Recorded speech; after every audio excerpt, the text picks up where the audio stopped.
नमस्कार दोस्तों, जगह सक्सेस पॉइंट के यूट्यूब चैनल में आपका स्वागत है।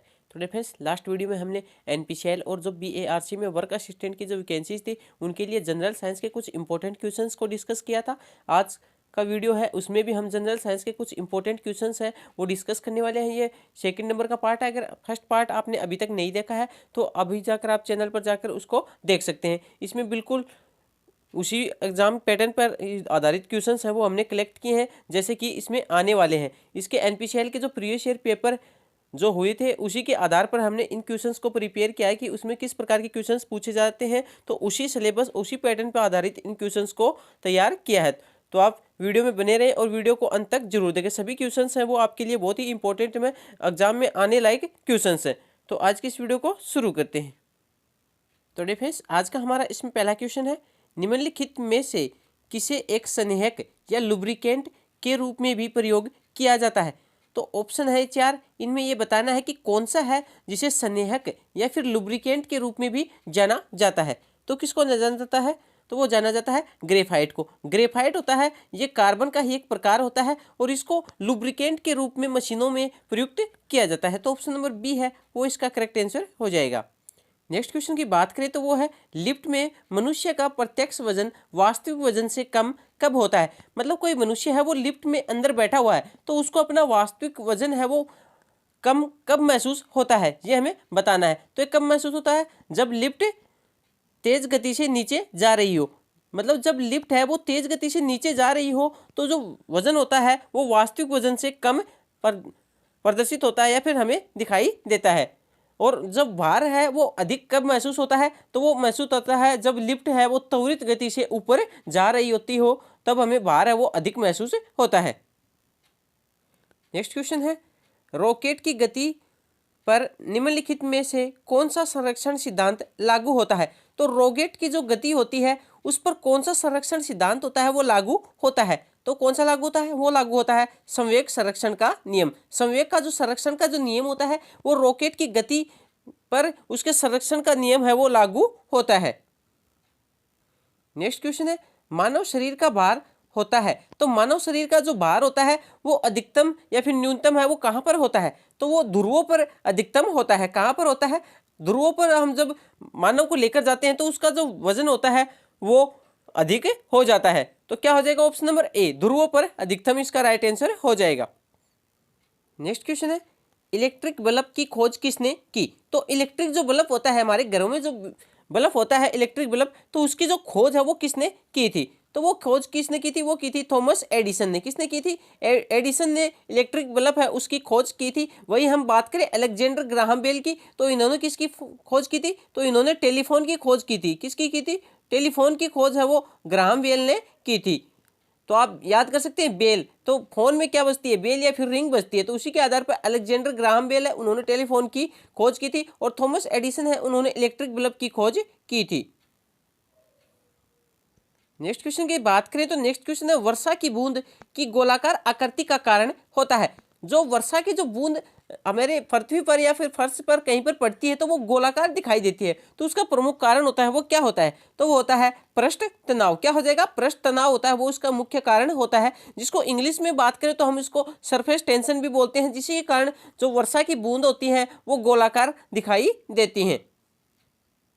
नेक्स्ट क्वेश्चन है, निम्न में से कौन सा बल क्षयकारी बल है। तो कौन सा बल है जो क्षयकारी बल या फिर दुर्बल बल के रूप में भी जाना जाता है? तो वो कौन सा हो जाएगा? तो वो हो जाएगा घर्षण बल। कौन सा हो जाएगा? घर्षण बल होता है वो क्षयकारी बल के रूप में भी जाना जाता है। नेक्स्ट क्वेश्चन है, जब शुद्ध जल में डिटर्जेंट डाला जाता है तो पृष्ठ तनाव। कोई शुद्ध जल है और अगर उसमें हम डिटर्जेंट पाउडर डाल देते हैं तो उसका जो पृष्ठ तनाव या फिर सरफेस टेंशन होता है उस पर क्या इफेक्ट पड़ता है, ये हमें बताना है। तो वो क्या हो जाएगा? इसका जो पृष्ठ तनाव होगा वो घटे जाएगा। क्या हो जाएगा? पृष्ठ तनाव है वो घटे जाएगा। जब कोई शुद्ध जल में अगर हम डिटर्जेंट वगैरह डाल देते हैं तो उसमें जो उसका पृष्ठ तनाव है वो घटे जाता है। नेक्स्ट क्वेश्चन है, पेंडुलम को चंद्रमा पर ले जाने पर उसकी समयावधि। कोई पेंडुलम वॉच है तो उसको हम जब चंद्रमा पर लेकर जाते हैं, जो पेंडुलम होता है उसकी समयावधि पर क्या इफेक्ट पड़ता है ये हमें बताना है। तो क्या इफेक्ट पड़ता है?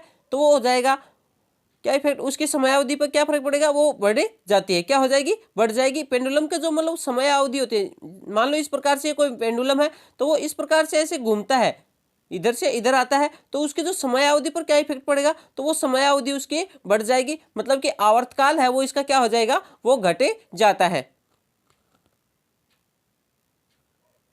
नेक्स्ट क्वेश्चन को देखते हैं। नेक्स्ट क्वेश्चन है, न्यूटन का पहला गति नियम संकल्पना देता है। तो न्यूटन का जो गति का जो प्रथम नियम था, पहला नियम, वो किसकी संकल्पना देता है, तो वो किसकी देता है, वो देता है जड़त्व की। जड़त्व की परिभाषा है वो न्यूटन की गति के प्रथम नियम से निकलकर आती है, और जो न्यूटन का गति का पहला नियम है उसे जड़त्व का नियम या फिर गैलीलियो का नियम भी हमें बोलते हैं।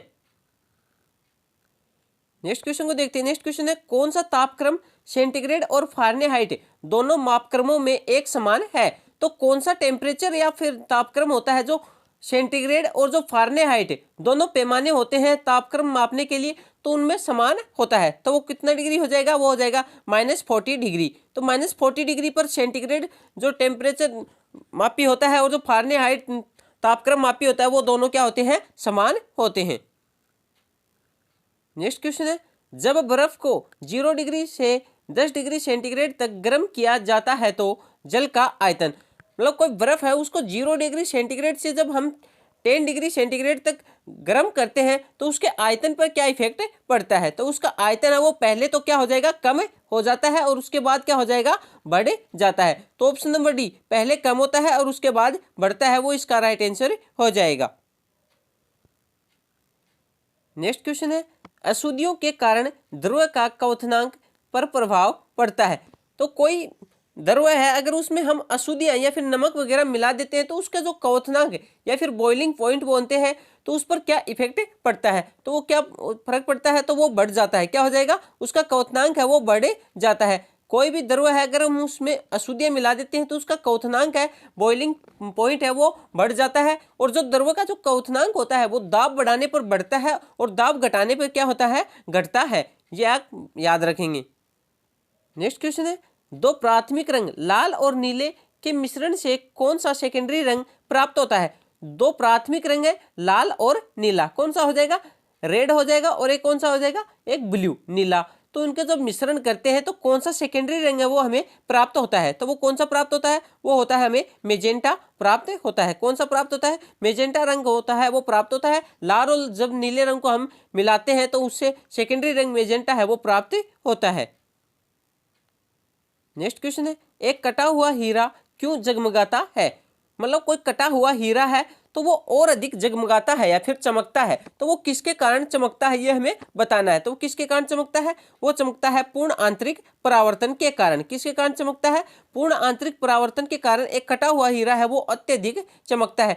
और आप एक बात याद रखेंगे, अगर कोई भी क्वेश्चन में आपको अगर चमकना या फिर जगमगाना दिखाई दे तो आपको उस क्वेश्चन में 100% जो आंसर होगा वो पूर्ण आंतरिक परावर्तन ही उसका उत्तर है वो होने वाला है।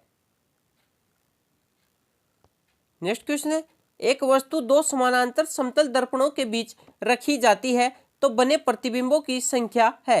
कोई वस्तु है, दो समानांतर समतल दर्पण है तो उनके बीच में रखी जाती है तो उसमें बने प्रतिबिंबों की जो संख्या होती है वो कितनी होती है, ये हमें बताना है। तो वो कितनी होती है, वो होती है अनंत। कितनी हो जाएगी, अनंत प्रतिबिंब है वो बनते हैं। नेक्स्ट क्वेश्चन है, 100 वाट और 500 वाट के बल्ब के प्रतिरोधों का अनुपात क्या होगा यदि वोल्टता समान हो।